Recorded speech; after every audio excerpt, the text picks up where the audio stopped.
What's shaking? Hey, I'm Rick Jordan. Today, we're going all in. I was scrolling through Instagram the other day, as many of us do, right? I actually don't spend too much time on there, which is great. You know, I write stuff, I look at my DMs, but there's not a lot of time that I spend to flip through things. And I caught something from Jordan Peterson. And if you've never followed the guy, I looked at the guy, I mean, he's actually a psychologist, and his thought process is super intriguing to me. But there was one thing that he was talking about with stress. And I'm under a lot of stress, you know, and I'm like, oh, cool, I'm going to watch this. He's talking about stress.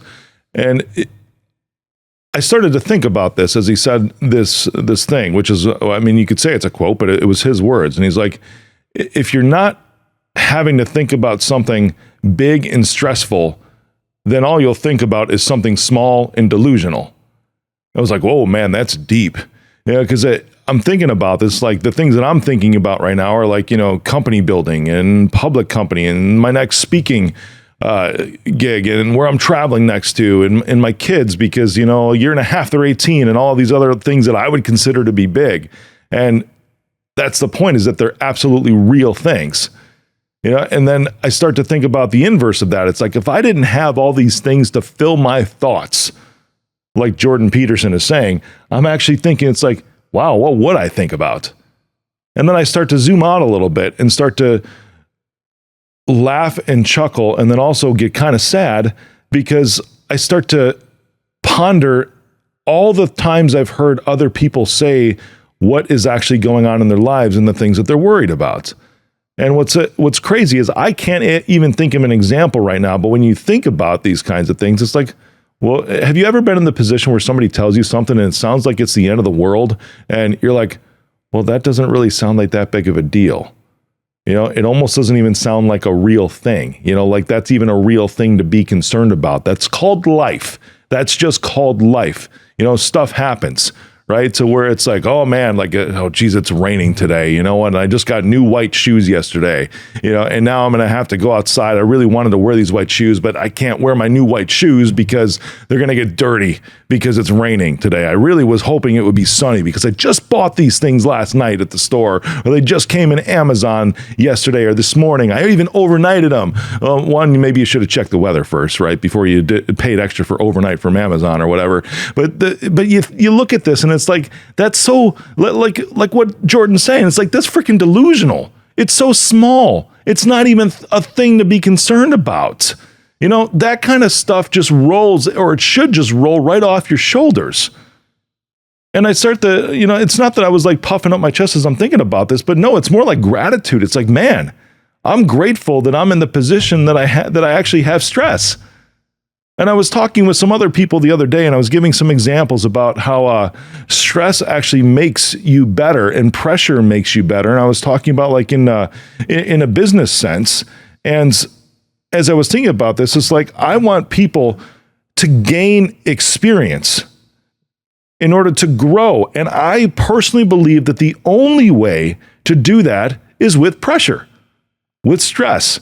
You know, and with that pressure always comes a lot of fun, because even in the midst of all the junk that I've had to go through with like a public company, or sometimes if I'm on stage, no joke, it's like this has really pissed me off. One time this happened. It's like 2,000 people in the room, big events, and they're trying to make up some time, so they kill a break, right? A break that was supposed to be right before me when I go up on stage to where I had my keynotes, and They kill the break, they remove it from the schedule, but they forgot to tell the whole freaking room, and like 700 people get up and walk out, you know, because they think it's break time, you know. But these kinds of things, it's like when you have this kind of stress, it can actually be fun, you know. And I'm not talking undue stress, but you have difficult things in life, and the only way to actually grow and gain the experience in order to handle bigger and bigger things is with that pressure, with that stress. When you remove that, what do you have? And I'm not talking about rest and recharge and all that stuff, right? I'm talking about day-to-day life, because still, it's like, you know, I was in Florida just a couple of days ago, weeks ago, I don't remember, but it was soon. And all I did, it was like for the first time in a long time, even in the midst of all this stuff going on that I have right now with business and speaking and podcasting and everything, it's like, I actually just responded to a couple of calls in the morning for maybe about an hour. And then I can't remember the last time I did this, like on a Saturday or Sunday. It was like, you know what? I'm just not going to deal with anything like that the rest of the day. And it was an awesome rest and recharge. But the thing is that those big things, those big stressful things still existed. So when I talk about this and the small things, it's not removing those things from your life. And I'm not talking about rest and recharge. What I'm talking about is day-to-day life. If you don't have big things to worry about, what's the point of existing? Because then all you're going to do is talk about this surface level stuff. And it's sad because I see a lot of this, right? And this has nothing to do with somebody's social status, their economic status. This has everything to do with just what they had to deal with in life. Because growth is essential. Growth is essential to become who you are. And I love being around people that must be everything they can be. That's what they constantly seek after. And the only way to do something like that is to have stress, is to have pressure. And Jordan Peterson could not have said it any better, saying that if you don't have big things to stress about in life, then all you're going to do is be concerned about small things that are delusional. Because it's just, they're not real. They're not real difficulties. That's why he's saying delusional. It's not a real difficulty, a real problem to have white shoes come in and you're like, crap, it's raining. It's not a real difficulty to have your computer suddenly reboot on you. You're like, what the mother? It's not a real thing to actually. I say that because that happened to me the other day, right? At the company, we had a lot of stuff like put in and some new security measures and everything, and my computer just like suddenly rebooted. And in the moment, like, really?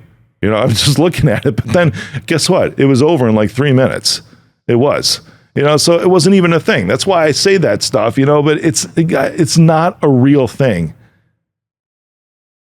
to actually be concerned about these things that are so freaking tiny, that are inconsequential, that have zero significance on your personal growth or your impact and purpose in the world. I hope to God that after you listen to this episode, that you start to seek out some difficulties, that you start to find new challenges, that you start to place things in your life. And I've talked about this actually just with my team the other day, that with a new acquisition, right? It's like I intentionally place things in my life to pull me forward into something, not push me, not motivate me, not that kind of thing. No, because I think that that's kind of a crock at some point. It's like, oh, I need some motivation and everything. It's like, no, I freaking commit first. And that's the difficulty, the stress that I voluntarily put in my life to be like, you know what? I need to be over there. So what I'm going to do is I'm going to commit to something as if I was already there, whether that's a financial commitment, a time commitment, a relationship commitment, whatever it is. I am doing that right now as if I'm already in that place. Even though I might not even have all the resources to do it right now, I am committing, because then when it's there, you know, it's just like in my industry, you know, in cybersecurity, you can come up with new tools that can produce new services and revenue. Like if there's a new shiny thing that you can actually make money off of to sell, right? It's almost like, hey, putting a new product on a shelf, like a new, I thought it was a board game. I don't know why, but an image of Toys R Us back. If you ever know Toys R Us, right? Like all of a sudden a new like viral toy comes out or something like that. As soon as they put it on the shelves, it's like, that's when the revenue comes in, but the store has to commit to inventory first. They have to buy those things in order to sell them. So in business, in life, it's like that's the way to continue to propel yourself forward, is actually place these things ahead of you by a commitment from you in order to pull you into that end state. That's what I do. So if it's financial, relationship, whatever, it's like I do it, and it's like now I have no choice but to be pulled into that, but to perform, but to excel, but to grow. And with that journey comes this amazing, and I say amazing, and fantastic and beautiful stress, because it's a big thing that's real, not a small thing that's delusional and inconsequential, that has nothing to do with anything you should ever be potentially concerned about. Go out this week. If you're looking, it's like, oh man, if you're feeling stuck, come on. If you're feeling like, man, I got a bad hand dealt to me in life the past year or the past 10 years, it's probably because you don't have enough difficulty. So whatever it is that you've been dreaming about, all of that, go bigger. Amplify it by like at least 2 times right now. Like if you think that it's too hard, good. Put that difficulty in your life. If you're feeling like you're stuck, the only way to get out of it is to actually put some pressure on yourself. If you feel like you're stagnant, the only way to get out of it is to actually incorporate some stress into your life. Some people will actually tell you, and I've heard this time and time again, that the way that diamonds are made, it's actually from coal, and they're compressed. They have so much pressure, and that's what forms them. I don't know if you've ever heard that before. It's absolutely true. Go out there and find something difficult, because that means you're after something big.